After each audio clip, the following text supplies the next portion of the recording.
Hello everybody, the Lawn Gnome is here. What the fuck was that shit?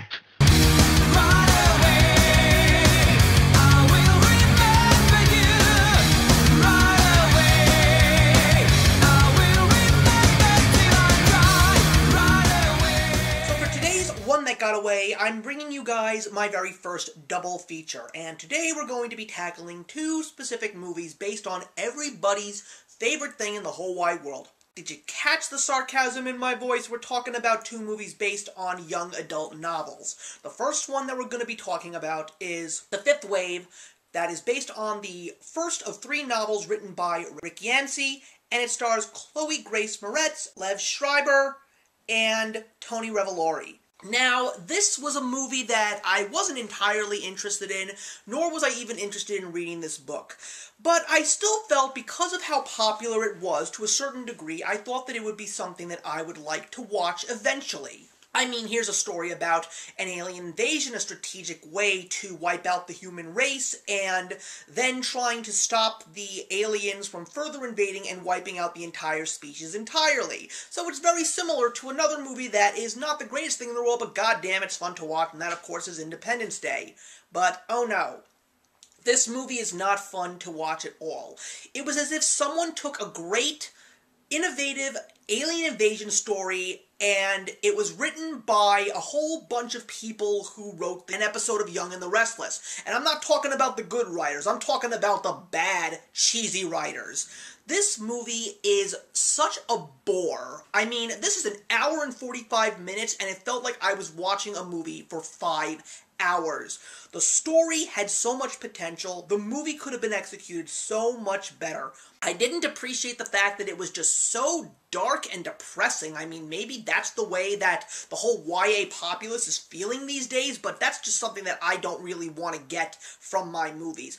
Especially when you take a look at a great cast of characters with some very talented actors. I mean, I love Chloe Grace Moretz. She's one of my favorite characters in the very first Kick-Ass film. All of the acting is horrible. It's stiff as a board. There's no emotion brought into this film. These characters don't come off as believable, and the relationships that are forged, even the possible love interests, why they're there, I don't know, just not relatable and just doesn't even need to be there. What I also don't appreciate is the message that it sends to a certain extent, because there are some things that are practically forced in there that are based on our current politically correct society, and I'm like saying to myself, really? You really have to throw that in there right now? There's no point to this. It also had more potential from a cinematography scale because, especially when it comes to alien invasion movies like the recent Arrival, there were these beautiful wide shots, and you could have totally got that from a movie like The Fifth Wave.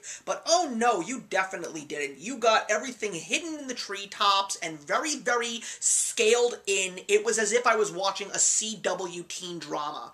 This movie is goddamn dreadful, people. Don't even bother seeing it, and I'm quite certain that the last two books are not going to be turned into movies, guys.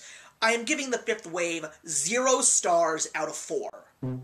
The next film that we're going to talk about is the third installment in the Divergent series, a series that I wanted to make sure that I stayed invested in because, listen, if I could live through 5 Twilight films, I could live through this as well.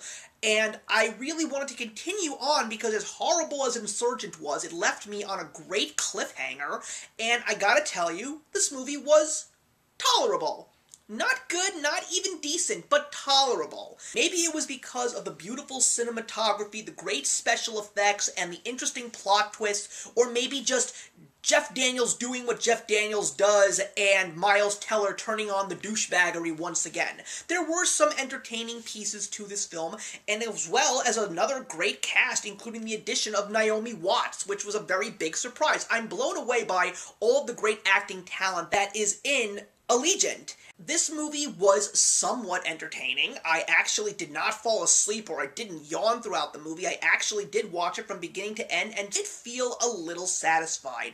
But I am going to say that there was a lot more bad than good in Allegiant, and The main reason is the cast of characters and the acting as a whole, especially from Shailene Woodley and Theo James. These two are supposed to be your hero and your heroine. They're supposed to be a romance, but the acting is so dull, it's so flat, it's just not relatable. The love story feels forced because of that, and that's just so wrong in regards to making a great movie, especially a franchise.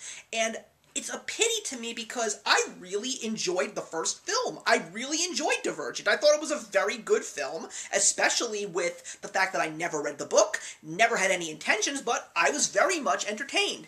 Not so much by the second film, but I really was hoping for redemption, and while I did manage to sit through it, it still is not a film that I would really recommend. And once again, I don't understand why politics has to be thrown into movies these days, especially when it caters to a younger generation. I mean, I appreciate that people want to get political, but when it comes to political statements that are definitely something that can be related to today. With the tension in the world right now, keep this out of the movies, everybody. Just make us entertained. That's what movies are really for. They are to entertain us, not to really stir up crazy controversy. Especially considering the horrible box office results that Allegiant got. There will be a fourth film, but it's going to be a made-for-television movie from MTV, and Shailene Woodley, who is the main character, is not even going to be in this movie. I mean, if you want my personal opinion, I know that there is more to this story, but the way that Allegiant ends, you really could have ended it that way, with a little bit of mystery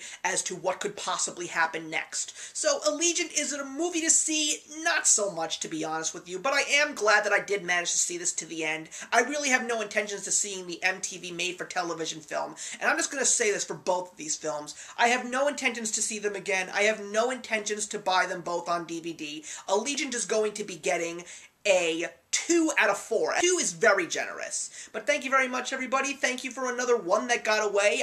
Feel free to leave your comments in the box below, and we can discuss either of these two movies or both. And I will see you in the next episode of One That Got Away.